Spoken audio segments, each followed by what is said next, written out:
bien-aimés dans le Seigneur, nous sommes encore là pour l'étude de la parole de Dieu. Nous avons encore une très bonne méditation qui nous fera du bien, qui va nous accompagner durant toute cette semaine. Le thème est le suivant. Enfant de Dieu, tu es une bénédiction pour ton entourage. Amen. Mon frère, tu es une bénédiction pour ton entourage.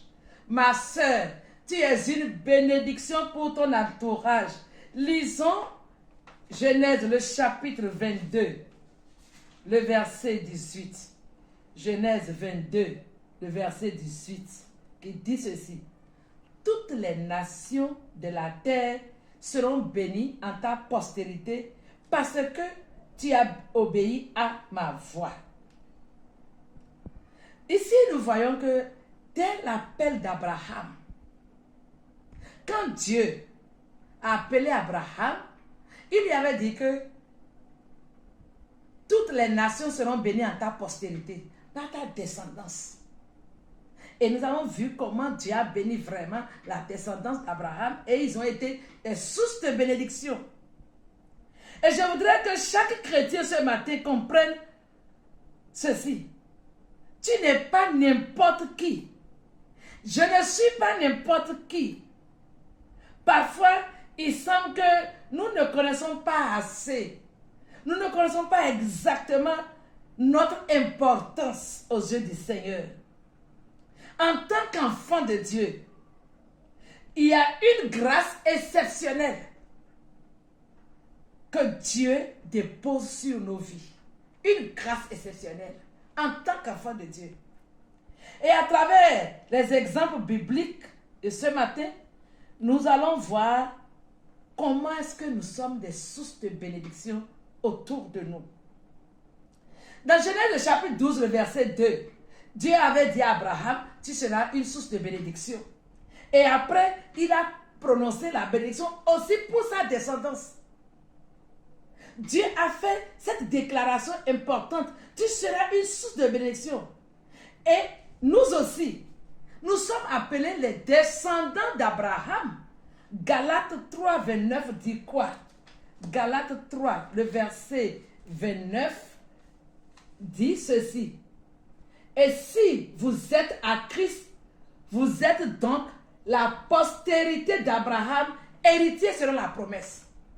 Ça veut dire que ce que Dieu a dit à Abraham, en ce qui concerne sa postérité, si nous sommes à Christ, nous sommes aussi les descendants d'Abraham. Cela veut dire que ce que Dieu a dit s'accomplit également sur notre vie. Nous sommes des sources de bénédiction. Et nous allons parcourir quelques exemples bibliques pour affirmer ce que nous sommes en train de dire.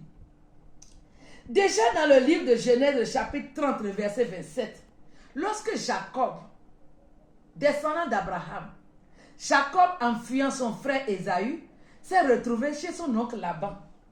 Et dans Genèse 30, 27, Laban a dit ceci. Puis-je trouver grâce à tes yeux? Je vois bien que l'Éternel m'a béni à cause de toi. Amen. À cause de la présence de Jacob dans la maison de Laban, Laban a constaté que sa maison a été bénie à cause de Jacob. Nous prenons notre exemple. Joseph,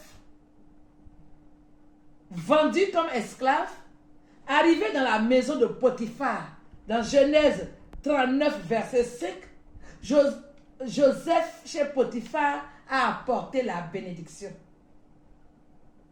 Et Potiphar a remarqué cela et il a dit, la Bible dit, sa maison fut bénie à cause de la présence de Joseph.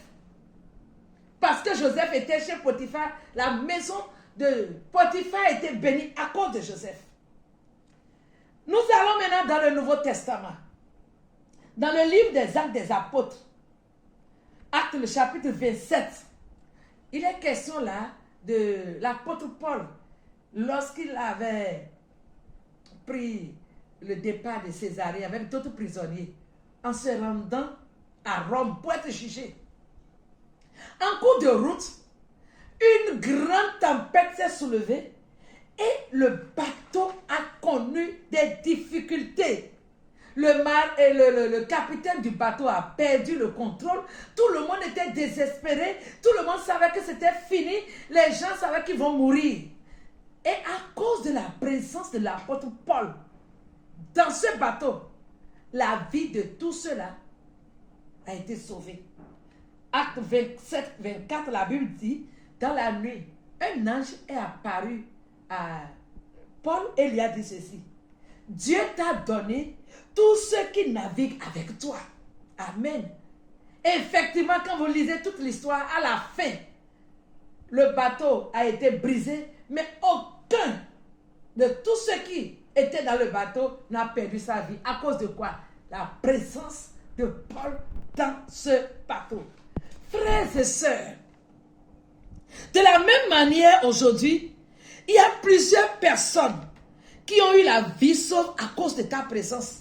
Dans ce quartier-là, dans cette maison, ou bien vous avez pris un transport en commun qui a connu un accident, mais à cause de ta présence, toi, Dieu préserve la vie des gens. Il y a des choses que nous ne voyons pas, mais que Dieu fait pour nous, à cause de ses enfants. Ta présence dans cette cour commune-là éloigne le mal de toute la concession. Là où un enfant de Dieu se trouve, il y a toujours une grâce exceptionnelle. Il y a des choses que les yeux ne voient pas. Mais Dieu épargne le malheur. Il renvoie le mal. À cause de quoi? Il y a un enfant de Dieu qui est dans cette maison. C'est pourquoi je dis, tu n'es pas n'importe qui. Je ne suis pas n'importe qui. À cause de toi, Dieu sauve tout un quartier du malheur. À cause de ta présence, à cause de ma présence dans un lieu, Dieu épargne la vie à plusieurs personnes à cause de son enfant qui est là. Vous voyez? Si aujourd'hui le monde est vivable et nous supportons encore, c'est parce qu'il y a encore l'église sur la terre. À cause des enfants de Dieu, le Seigneur limite certaines catastrophes. Il limite certaines souffrances à cause de ses enfants. Lorsque Dieu va enlever l'église et que l'église va quitter la terre, ce qui va se passer sur la terre sera horrible.